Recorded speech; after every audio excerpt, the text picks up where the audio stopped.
কইরে তোরা জলদি আয়।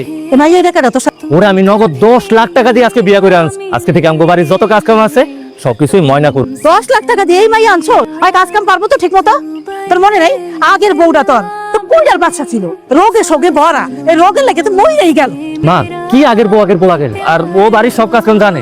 আরে নাইলে করে 10 লাখ টাকা দিয়ে আমি এমনি বিয়ে করছি। এই সমস্ত কাজ কাম আর বাইরে যা যা কিছু আছে সব আজকে থেকে ও নিজের হাতে সামলাইবো। তো বড় একটা কথা আপনি আমার কাছ থেকে কেন কইছেন? আপনি কোন নাই কেন যে আপনি আগে একটা বিয়ে করছেন? আপনি আগে বিয়ে করছেন এই কথাটা জানলে আর কোনোদিন আমি আপনার বিয়ে করতাম না। তোরে কি আমার সবকিছু কইতে হইব?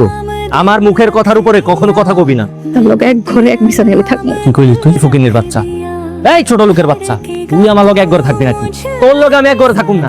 তুই আমার বউ হওয়ার যোগ্য না, আর যে মাই আমার বউ হওয়ার যোগ্য না তার লগে কি এর বাসর ঘর? তোর লগে কি এর কসুর বাসর ঘর? কোনো বাসর হইব না। এই তুই বাইরে, তুই আমার ঘরের থেকে বাইরে, তুই আজকে বাইরে ঘুমাবি। বাইরে তুই বাইরে ঘুমাবি, ঘরে আমি